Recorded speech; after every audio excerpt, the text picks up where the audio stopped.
All right. So where are we at? We had relativity suggesting that there was something fundamentally wrong with how two people would observe the same event. Not yet truly astonishing. Here's where we start to get into truly astonishing. Einstein said we can actually figure this out. If I could build a spaceship, he would have said that rockets didn't exist then. You feel for how long ago this would have been. If you build a spaceship and you put an observer in the spaceship and you build a clock for the observer, we're sitting there, he's watching this thing. He sees, he makes light, and the light goes straight up and then hits, boom, hits the ceiling, and he measures that time. Now, if he knew the distance, he could also describe the time it takes to get there, or the distance it would travel if he wanted to find that distance. He would say that distance would be the speed of light times the time he observed. Agreed? And he's the observer, so we're just going to leave that with him. All right, so then let's say we see the same thing from planet Earth. Remember, everybody has right to their own reference frame. He says, boy, this spaceship's really traveling. We'll call it V0. And we'll say he's sitting in there. We don't care about him. We do see the light. When the light gets emitted, though, it hits the roof, but the whole spaceship moves, right? So since the whole spaceship moves, it actually hits the roof here. That should be a nice straight line, right? It actually travels like that relative to my point of view, right?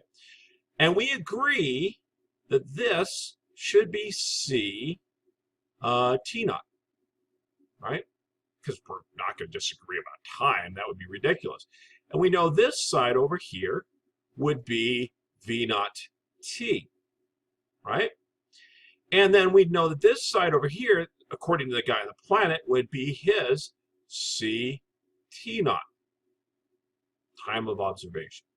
So we would get C T naught squared, because this is after all a triangle, right, is equal to C T naught squared plus V naught T naught squared. What? Because these two are the same, right? This is the same as this. You can't have this be the same. But it's a triangle. We can see that what this guy sees is CT, right? This is VT, how fast he traveled. That's his side of the triangle. And this is also CT, according to the guy inside the spaceship. So something's wrong. We just said light can't be different for these two guys. So what's different for these two guys? Oh, dear God. Time's not the same for these two people. It has to be different. The amount of time it takes the light to get to the top has to be different for these two people, because this is traveling this far, and according to the guy inside, it's only traveling this far. Since light can only travel at the speed of light, it must take more time to do one than the other, shouldn't it? So time is different for the guy inside and the guy outside. So if we then switch to say this is time of the Earth guy, right? Because this was his idea. And we say this is according to the Earth guy, because according to the guy inside the spaceship, he's not moving, so this doesn't matter for him. Then we get a really interesting proposition. I can actually solve for the difference in how these two observe the universe. What? Yeah, I could actually move this over to the other side. I'll put my two C's together, I think would be a good way to go. Now, let's put my E's, TE's together. So CTE squared minus V naught TE squared equals CT naught squared, right? And then I'm probably going to want to pull out the TE squared because I want to solve for it, because I put it on one side, so I can do that. And I get C squared minus V naught squared. Oh, wait, like that, squared, not like that. CT naught squared. Move it to the other side. I get T on the Earth squared equals CT on the spaceship squared over C squared minus V naught squared, right? And then what I'm going to do is I'm going to do something cute and clever. I'm going to divide by C squared, because it makes all the math easier later on. So I get TE squared, E equals top and bottom. I get T naught squared over 1, because I divided that out, or V naught over V naught squared over C squared, right? And then with a little bit of square rooting, I get the final equation, that's the first equation of relativity, which is time on Earth is not the same as time in the spaceship. To a factor, man, I made that really blurry. Let me get an eraser. To a factor of V naught over C squared, right? So it's not exactly all that big a deal. Why? Because C squared is 3 times 10 to the third. So if you go to 10 meters per second, this is really small, but it's real. Yes. So when you get in your car and if you call somebody and say, hey, I'm coming up to incline. That would be me. That's my voice, apparently. I'm coming up to incline. I'll be there in 15 minutes. I get in my car, I drive up there, I have a relative speed. I would note the following, that, okay, if I'm traveling 25 meters per second squared over 3 times 10 to the 8th squared, 1 minus that, I get out my calculator, do a little mathage. 25 squared divided by 3 exponent 8 squared, boom. 1 minus that. My calculator says 1. It refuses to deal with the fact that not 6, it's actually 1 minus 6.94 times 10 to the negative 15th. So it's so small, my calculator refuses to notice it. What if I take the square root of it? Let's try to see if the calculator freak. No, the calculator isn't ready to play the game right.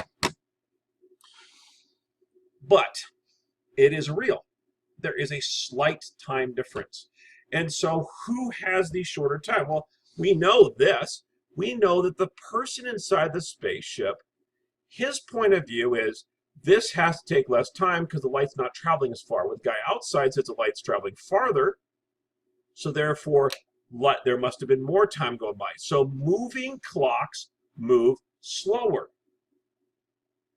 The guy inside of the spaceship would look like he is walking slower, eating sandwiches slower, reading books slower. Everything would be slower. His heart would be beating slower by the same ratio. His whole universe is moving slower than a guy standing on Earth. Well, you're going to have to give me proof. Okay, I got 2 experiments that make this irrefutable. Partially because, remember, we have an equation right now, right? So you can take an equation and calculate what should happen. So the first one is actually my favorite because it's easiest to explain in terms of things. We had something called the SST, supersonic transport. You should look it up. It's history, and it's cool. For a while there, you could buy a commercial plane flight from New York to London, and it took 2 hours to get there. It was called the supersonic transport. And you now know it takes more like 8 hours. Because of that, the supersonic transport was bought by rich people, and it was a smaller plane, and actually fly up high enough you could actually see the curvature of the Earth. That's probably why I could do supersonic transport. Now, supersonic transport means it's going faster than the speed of sound. So you could, as a normal person in a normal flight, travel Mach 1 and see the curvature of the Earth for a mere $5,000 a ticket. So nobody flew on the plane, except for really rich people. Now, what does this have to do with this? Well, when the second supersonic transport was built, they took out and built the most accurate clock we have, which is called an atomic clock. We put it inside the plane. We set the 2 atomic clocks at exactly the same time, and then we let the plane fly around for 30 years. Why 30 years? Because a clock is running slower, but it's running slower on a factor of your calculator doesn't want to call it a number. So after approximately 30 years, a little less than 30 years, they got excited and they ran out to the plane one day. Some scientists ran out to the plane. Why? Because the clock, after, I don't know what it was, 28 years or whatever it was, the clocks should read 0.00001 second different. Now these are atomic clocks. They're as accurate as could possibly be. So that's actually a real difference. You could actually tell that difference. So they went out to the second supersonic transport. They cracked open this cargo they've been carrying around for 20 whatever years, looked at it, and guess what? It was off by, it was 1.00001 second less. Which means if you spent your whole entire life, those 28 years on the supersonic transport, you would have lived exactly 0.00001 second later, less. You'd be that much younger because you didn't live that much. People think, oh, it's a time machine. This is great. I could get younger. You can't get younger. You're just moving slower. Your time, your clock, your universe is going at a slower rate. Your whole being is slower. You can't read more books because you have more time. You're actually using the same amount of time. You're actually reading less books because you had less time while you're on the space outside of the supersonic transport by a factor of 0.00001. There's another place where this came up. When we were doing super colliders, we were really excited because we were making all these really new radioactive materials. Again, a super collider is a device, which is a tube, which you spend a lot of money on every year. You just don't.